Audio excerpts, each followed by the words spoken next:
Assalamualaikum warahmatullahi wabarakatuh. Anakku sekalian yang dicintai oleh Allah Subhanahu wa taala, kita lanjutkan pada UKBM keempat, KB pertama, tentang kedudukan Al-Qur'an. Pada bab ini, kita sudah membahas apa itu sumber hukum Islam. Sebagai pengantar, sumber hukum Islam itu adalah suatu landasan yang bersumber dari ajaran Islam. Ajaran Islam itu bersumber dari dua hal. Pertama Al-Quran, dan yang kedua As-Sunnah. Al-Quran yang difirmankan oleh Allah Subhanahu wa taala, kemudian As-Sunnah merupakan perkataan, perbuatan, dan kesepakatan dari Rasulullah Shallallahu Alaihi Wasallam. Oleh karena itu, sumber hukum Islam adalah sumber yang menjadikan sebuah landasan dalam beberapa hukum Islam dari Al-Quran dan Al-Sunnah. Oke, pada UKBM keempat KB1 ini, kita membahas kedudukan Al-Quran. Yang dimaksud dengan Al-Quran, ya, diambil dari kata qara'a yaqra'u Qur'anan. Ya. Qara'a merupakan diambil dari kata bahasa Arab yang artinya baca. Yaqra'u artinya membaca. Qur'anan adalah bacaan. Sehingga kalau misalkan kita bahas, yaitu Al-Quran, maka Al-Quran itu adalah bacaan. Menurut istilah, kalau kita sebut Al-Quran, ya, yang paling terkenal adalah bahwa Al-Quran itu adalah firman Allah yang diturunkan melalui malaikat Jibril. Karena malaikat Jibril itu bertugas sebagai penyampai wahyu, maka malaikat Jibril pun ya, mendatangi Rasulullah SAW di Gua Hiro. Ya. Sehingga Al-Quran ini diturunkan melalui malaikat Jibril kepada siapa? Rasulullah Sallallahu Alaihi Wasallam. Memang Al-Quran itu sebagai apa sih fungsinya? Pertama, ya, fungsi pertama itu adalah Al-Quran sebagai ibadah. Dalam hadis yang diriwayatkan oleh Bukhari Muslim, satu huruf dalam Al-Quran itu dicatat sebagai 10 amal kebaikan. Kalau kita baca Alif Lam Mim, 3 dikali 10 maka dicatat 30 kebaikan. Sehingga satu huruf itu adalah 10 kebaikan. Kemudian yang kedua, Al-Quran itu sebagai apa? Mukjizat. Ya. Mukjizat Rasulullah SAW. Ya.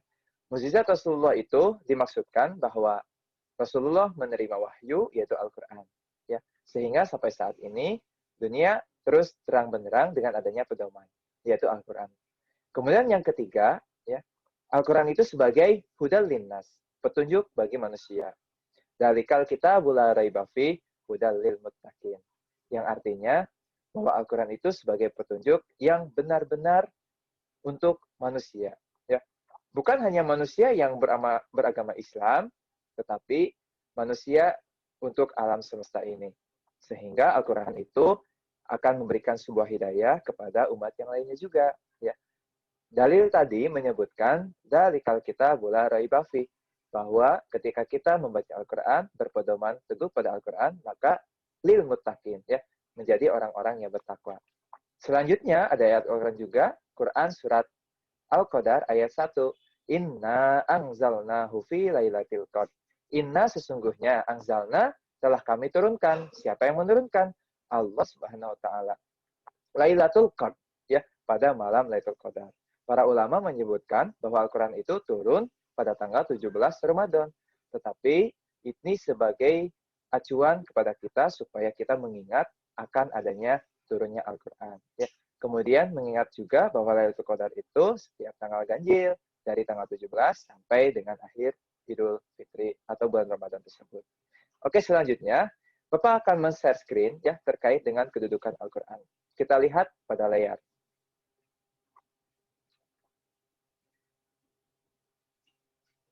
Nah, ini dia. Pertama, anakku sekalian, ini adalah pengertian Al-Quran. Ya. Tadi Bapak sudah membahas ya, pengertian Al-Quran itu apa. Kemudian yang berikutnya, ini adalah kedudukan Al-Quran. Oke, ada sebuah ayat yang menjelaskan, Ya ayyuhalladzina amanu ati'ullaha wa ati'ur rasul. Hai orang-orang yang beriman, taatilah Allah, kemudian taat kepada Rasul. Wa ulil amri minkum. Coba kita bedakan.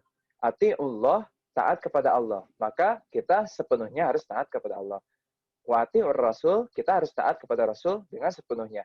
Tetapi yang ketiga, wa ulil amri, tidak ada kata atiu. Artinya apa? Setiap pemimpin kita yang memimpin di negara kita, kita tidak boleh secara sepenuhnya taat kepadanya. Kenapa? Karena kalau misalkan ulil amri, pasti ada keburukannya. Paham ya? Oke, selanjutnya. Kesimpulan daripada kedudukan Al-Quran sebagai sumber hukum Islam, ya, pada ayat ini tadi, bahwa Al-Quran sebagai sumber paling utama, sumber pertama. Ya. Kemudian, apa saja sih kandungan hukum dalam Al-Quran? Ada 3. Kita misalkan dalam sebuah pohon. Ya.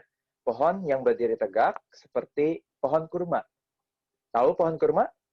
Pohon kurma itu menjulang tinggi ke atas. Akarnya sangat kuat sehingga manusia tidak dapat mencabutnya dengan tangan kosong. Kemudian, di dalam pohon tersebut ada bagian-bagiannya. Ada akar, ada batang, ada daun atau buah. Nah, akar itu sebagai akidahnya. Ya.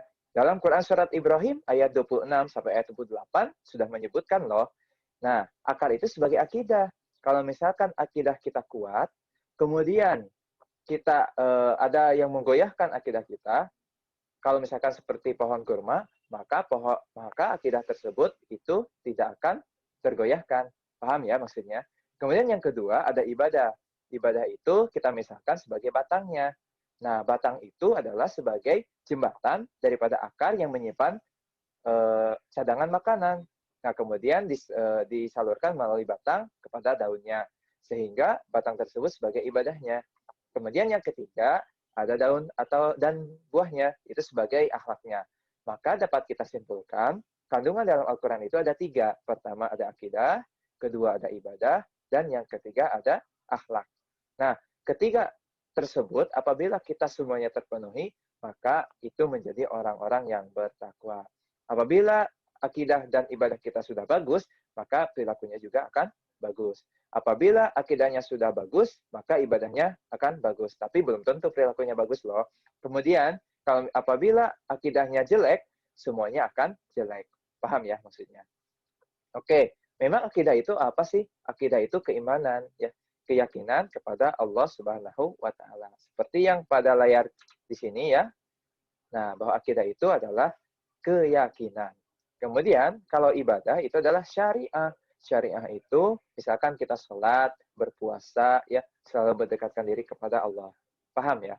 Kemudian yang berikutnya ada akhlak atau budi pekerti. Akhlak itu perilaku kita. Maka mata pelajaran PAI saat ini kan ada budi pekertinya. Nah, itu adalah salah satu bentuk upaya untuk kita selalu berperilaku baik. Seperti itu anakku sekalian. Oke, apabila sudah paham, boleh kita lanjutkan ya. Klik next di bawah ini. Sampai jumpa di UKBM keempat, KB kedua. Wassalamualaikum warahmatullahi wabarakatuh.